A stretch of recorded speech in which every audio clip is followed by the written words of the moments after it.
Welcome to Mental Health Matters, a compelling series brought to you by Ontario Shore's Centre for Mental Health Sciences. Every week, we share stories of hope, recovery, and resilience, accompanied by expert advice and resources to help navigate and understand the complexities of mental health. Situated on the shores of Lake Ontario, Ontario Shores is a dedicated public teaching hospital. We provide specialized assessment and treatment services for those living with complex and serious mental illness. Our unwavering commitment to exceptional patient care is built on safe and evidence-based approaches, ensuring successful outcomes through clinical best practices and cutting-edge research. From adolescence to geriatrics, our recovery-oriented environment fosters discovery, recovery, and hope. Mental Health Matters is an opportunity for all of us to learn, grow, and support each other on this journey of well-being. Each episode focuses on breaking down the stigma surrounding mental health through crucial conversations and fostering empathy within families, schools, workplaces, and communities. Join us as we embark on an exploration of the topic of mental health. Together, we make a difference. Welcome to another episode of Mental Health Matters. I'm your host, Julie Van Hardingsveld, and today we shine a spotlight on Recovery College and its transformative impact on individuals' recovery journey. Joining us today are Nicole and Keith from Recovery College at Ontario Shores, and later in the episode, joining us are Galen and Olivia, who will share their personal experience and journey with Recovery College. Thank you. Welcome to our episode. We're so happy to have you here today. Thanks for having me. Keith Thank you. and Nicole. To start us off, perhaps what we can do is get you to share a little bit about your role at Ontario Shores and with Recovery College. So Nicole, why don't you kick us off? Sure. So I'm a peer support specialist here at Ontario Shores, and I do some work in the Recovery College by facilitating courses, and I do a registration for the courses. And most importantly, I'm a learner in the Recovery College. Excellent. Keith. Yeah, Recovery College is a peer-led program here. All our courses are led by peers with lived experience, and I identify as one with lived experience. We offer a wide range of educational and leisurely courses to all of our service users, our clients, that consist of inpatients, outpatients, community users, our community members. Yep. Even staff, even family members of those with mental illness. And we just bestow our knowledge and things that have worked for us in our recovery journeys to focus on a personal recovery journey to coincide with traditional clinical recovery. Excellent. If someone's watching today and has no idea what Recovery College is, in the most simple way, what is Recovery College? I would say it's a safe space to come together to talk about all things mental health and wellness, really. Yeah, in conversations we may not have in our normal everyday life social circles, and I guess it's our job to create that safe space for folks to come in and just learn from one another in our own journeys. Excellent. Nicole, what makes Recovery College different than traditional mental health programs? And how can people access it? Yeah. So Recovery College is different because it's not referral based. So students come to us, they choose their own courses, and they really can select the things that are most interesting to them and that they feel is going to benefit them most. Of course, we're here to help them with course selection, but it really is led by our learners. And anybody can join the Recovery College. So anybody, as Keith said, family members, patients, non-patients, community members, anybody can join. Anybody is welcome, and most importantly, anybody can benefit from joining our Recovery College. Keith, let's talk about access for a moment. We talk about no need for referral, which is excellent. What delivery methods are available at Recovery College? Do you have to come to the hospital to take part?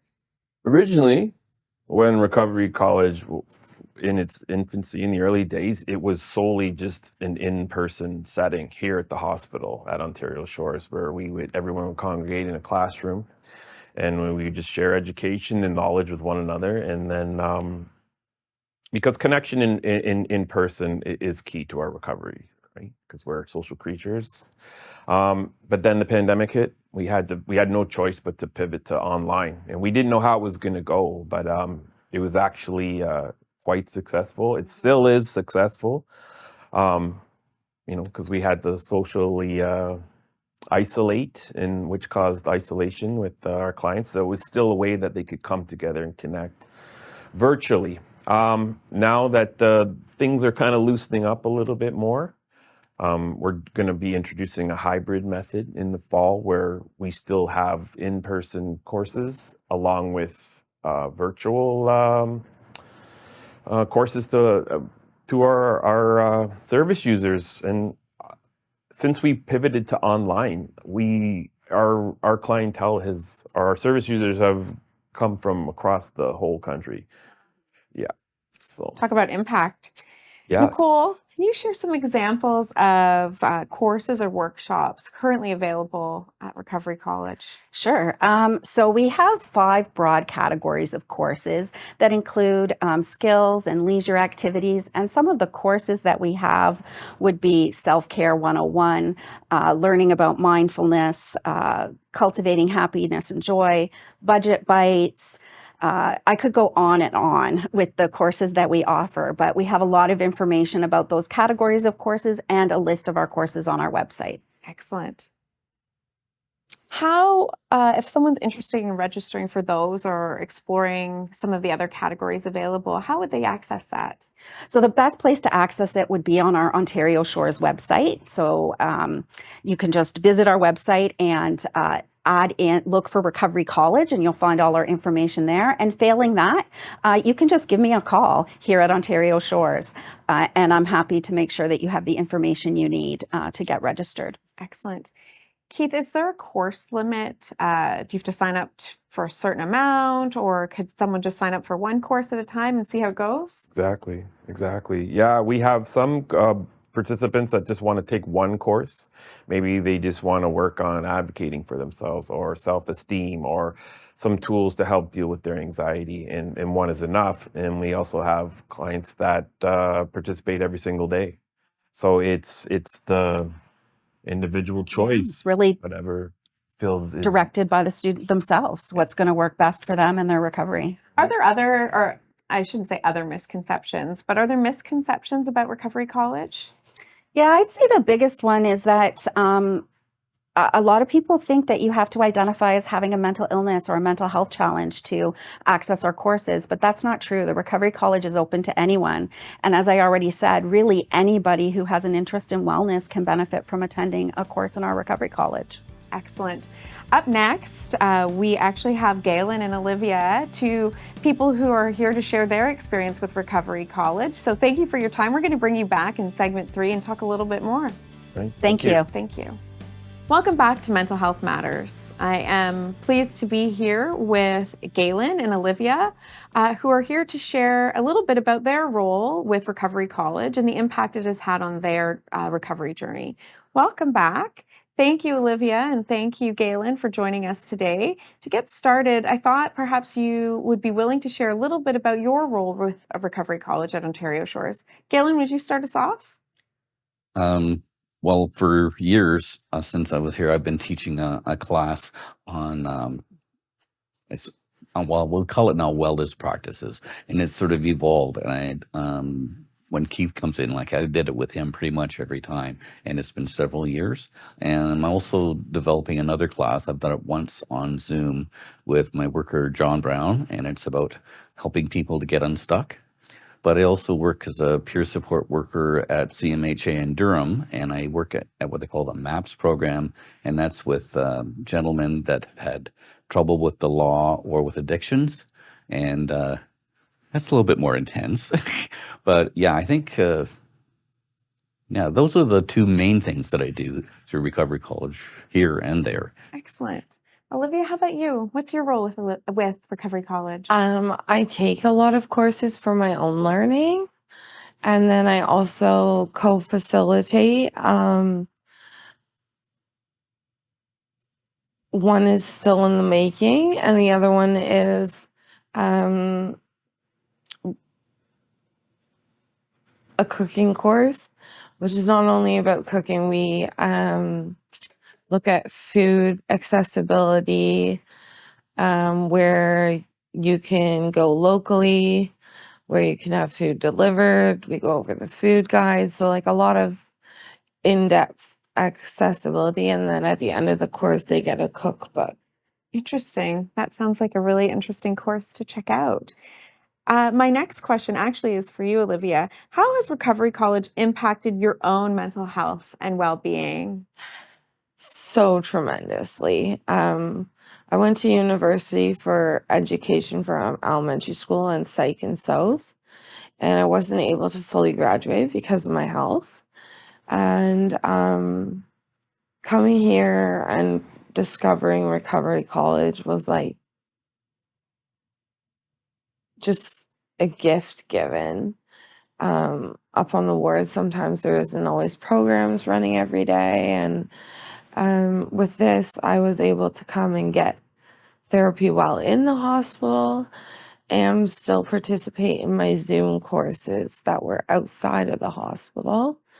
And it made sure that my days were packed, concrete, full of variety. Like there's some courses that are more creative side, like yoga and painting, but then there also is ones that are like burnout or researching or just a bunch of variety of courses that you can choose to learn from or with other Really something people. for everyone. Mm-hmm. That's good to know. Galen, my question is for you. How has the Recovery College helped your personal recovery journey? Well, I would call it vital. Um, I took my first recovery college course here, and I could get in right away, which was really good. I didn't have to be on a wait list, and it was on journaling. And it wasn't what I thought about just writing. It was also making a book and doing different types of art things in it on certain topics, and we talk about it. So it was a sneaky way of getting us to talk about it. And for me, I had been isolating for the longest time, not wanting people to see me, not wanting to be out in public. So just that fact of coming into a program was useful. And once I went through that program, it took up the time until I got into the PHP program where I had lots of different programming.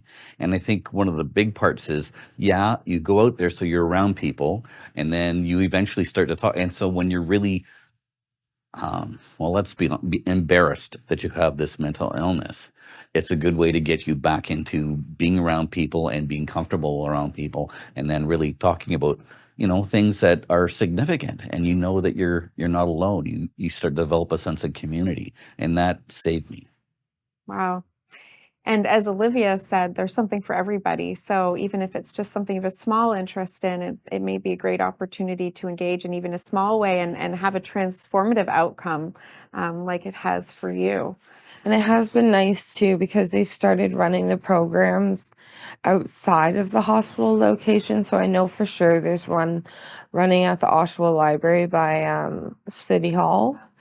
And they're now starting to try and provide them outside of the hospital so that the public can access these courses and these skills, or help facilitate something that they love and return that to the community. That's excellent. And you talk about something for everybody, but also I know that courses are available online, in person, and knowing now that they're also available at other locations in the community really makes it accessible. Galen, how do you believe peer tutors contribute to the overall learning experience and sense of community at Recovery College? Well, in my experience at both of them, I think it's vital because if you're talking to someone that also has a mental illness, right, you're more willing to be open about what you're talking about. And it's also like you get a sense that people understand something about what you're going through. So you could be telling anybody, but if they haven't had like a more serious mental illness, to be honest, they don't really get it. And where I'm doing the peer support work there at CMHA, I'm actually talking to gentlemen that have serious mental illness problems, but And even then, it takes a little while for them to warm up, but because they know that I have serious problems as well, and I deal with it on a daily basis, and sometimes I do really well, and sometimes not so well. And yeah, it helps people settle into and, feel like they're being treated like a human being. And equal, relatable. Yeah. Olivia, talk about facilitating your course, and you have one in the works. As a peer tutor, what role do you play in supporting other students? I love this question because it's a reciprocal relationship. I meet people in my other programs, and we have something called the Vegas rule, which is keeping your privacy to yourself and not transferring it into another course, being like, oh, hey, Bethany, I remember you from Monday's course. This is so cool.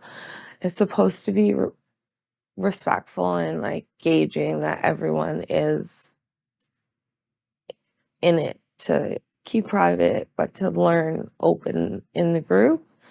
But for me, like, I just like the respect that I get when I'm teaching versus in your group.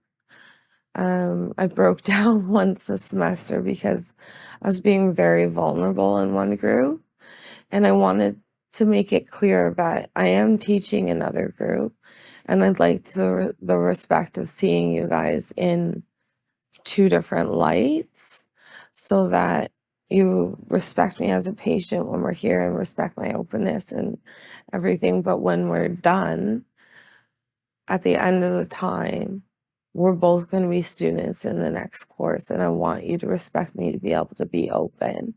So that's a really nice fluidity that's welcomed in the program. And I really like the privacy role. And yeah, I don't know. I think this is the best opportunity that's come to my life in a way that I wanted to teach, and now I'm teaching in a different direction. But the courses just fill my days and give me a lot of information. And I suggest that if someone has the opportunity to take them here or out in the community, they really consider it. It's extremely helpful, and there's lots of variety to choose from. You can network, you can work on your health, you can maybe teach a program. It's awesome. Excellent. As we wrap up, I think you've covered there the importance of getting involved in the many ways that you can. Galen, do you have a message for anyone listening or watching that may want to get involved in Recovery College? Something that maybe compel them to make that first step? It's going to be scary, so don't expect it to get easy at any time. You just need to go and take the chance, and nobody's out to get you there. Everybody has things. And what Olivia was saying there, when you make yourself vulnerable that way, people have no idea how valuable that is to somebody else that's listening. It means the world to them that you're taking the risk, you're being emotional, you're being that deep and real. That's really healing to someone else, and it gives them permission to be real. And that's how you really work on things for yourself. So I think that's excellent that you were able to do that, Olivia. Thank you. You too. Thank you both for being vulnerable here today and sharing a little bit more about the important work of a Recovery College. And thank you both for the work that you do. Thank you. It's our pleasure. Thank you. Welcome back to Mental Health Matters. In this final segment, we bring back Nicole and Keith to talk about more things Recovery College. Welcome back. It was really great to have Galen and Olivia here and share some of their thoughts on Recovery College. All right, Nicole, can you walk us through the process of becoming a student at Recovery College? Sure, I can. So the first thing is just really to have that interest in wellness. And I would suggest visiting our website to learn more about the courses we offer. And on our website are the instructions for how to register and get started. And if you run into any difficulty at all, please feel free to call me directly at extension 6307, and I would be happy to help you get registered. Excellent. In our previous segment, we had Galen and Olivia talk about being peer tutors and their role in Recovery College. What qualifications or requirements, or how does someone become a facilitator or peer tutor with Recovery College? First of all, just a passion for all things recovery, and bring your lived experience, really. And then once you bring that to the table, we have a course here in Recovery College called Course Facilitation Skills Training. And it's to familiarize folks who are really familiar with like a classroom setting. So it's just more basic skills about classroom management and how to build a compelling module and maybe what to put into it. And they come and they team up with one of the peers in our department and they build it together. And then depending on their comfort level, they will either facilitate it themselves in an upcoming semester, or they'll be like maybe a co-facilitator. It all depends on, like I said, what On their comfort level and how they want to contribute to the Recovery College. how they want to do it. Yeah. I'm so impressed about the wide variety of courses available at Recovery College. Really something for everyone. Absolutely. How many courses, Nicole, are currently available at Recovery College? So I currently we're in our fall session, and I think we have over 80 courses going in. So there is really something there for everybody. If someone wanted to find out a little bit more about those 80 courses, is that something that's available online, or do they connect with you? Either one. So it is available online, but the other way is to just contact me directly, and I'll make sure that you get the information you need. Amazing. With over 80 courses, I imagine that community partnerships plays a role in this. Keith, can you share with us the role that community partnerships plays in enhancing the offerings of the courses available at Recovery College? Yes, we collaborate with a few other local agencies because we are based here in Durham. We collaborate with CMHA Durham, and we also collaborate with Durham Mental Health Services, along with like the local ability center. There's an art gallery, Station Art Gallery, bakery. There's even the library. So our content and our education is far-reaching. Yeah, so we like to cover all our bases. Thank you for that, Keith. Nicole, how can individuals or organizations, if they want to get involved and contribute to support Recovery College in a different way, how may they do that? So certainly we have the Ontario Shores Foundation that individuals can donate to, and they can designate that their funds would go to Recovery College. And Recovery College has been really, really fortunate to have had support from our community. And that support has allowed us to offer a course for 12 individuals. And the course was mental health first aid. So a really important course for our learners. But there was a cost associated with it that was making it prohibitive for our students to access. So through the generosity of our foundation and our community, we were able to certify 12 individuals with mental health first aid training. In addition, those donations help us with supplies, classroom supplies, art supplies, and we've also been able to introduce a compensation framework for our peer tutors, again, through the generosity of donations. That's amazing. As we wrap up this segment, I'm going to ask you each to share, what does Recovery College mean to you? Nicole, why don't you start us off? Okay, so Recovery College is really a magical place. We get to see transformation every single day, and I can't tell you how rewarding that is to see. So it's pretty exciting to just be a part of that. And then in addition, the kindness. You know, it really is a supportive, kind environment that will help you with whatever it is you're facing. So if you have any interest in wellness or maybe just making some new acquaintances or just enjoying some really, really nice time with great people, Recovery College is the place for that. That's excellent. Keith? For me, it's just all about connection and learning with others. It's about finding your tribe.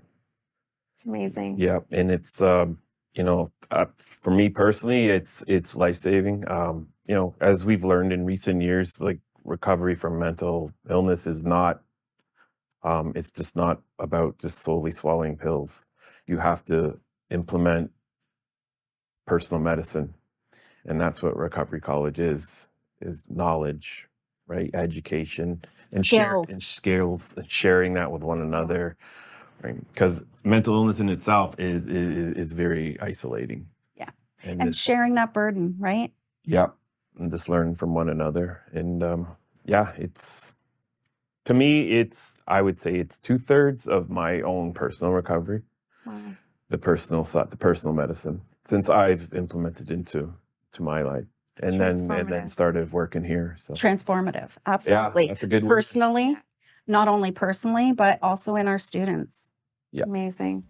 Well, thank you both for joining us today, and thank you for the work that you do at Ontario Shores, in particular with Recovery College. Thank you for having us. Thank you. Thank Yes. you. This is Mental Health Matters.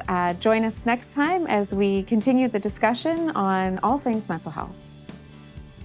Up next is a Mental Health Minute, where Ontario Shores staff share insights, stories, and wisdom to inspire and uplift.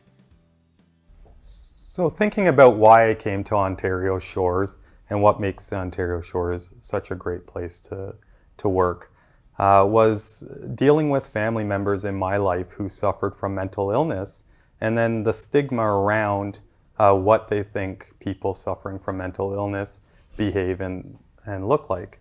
And so part of me wanted to come to a place where I can help contribute and learn more about it so that I can also help educate other people in my family and my community on this growing concern about mental illness. So since being here, I couldn't be more happier with the patients, the people I work with, on how we're working together on making mental health more aware and what we can do to help people so that they can regain a meaningful life. And this is why I'm proud to be working here at Ontario Shores. Hello there, this is Karim Mamdani, and I'm proud to introduce myself as the President and CEO of Ontario Shores Centre for Mental Health Sciences. Thank you so much for tuning into today's episode and for joining us in these important conversations about mental health. I just wanted to take a moment to express sincere appreciation to the incredible team at Ontario Shores for their exceptional work. Our team of compassionate and skilled clinicians and staff work tirelessly to provide life-saving treatment and unwavering support for our patients and their loved ones who are facing the challenging impacts of mental illness. At Ontario Shores, recovery is possible and there is hope. I invite you to visit ontarioshores.ca to learn more about our work. On our website, you can explore our career and volunteer opportunities, learn about our programs and services, and find out how you can make a difference through donations.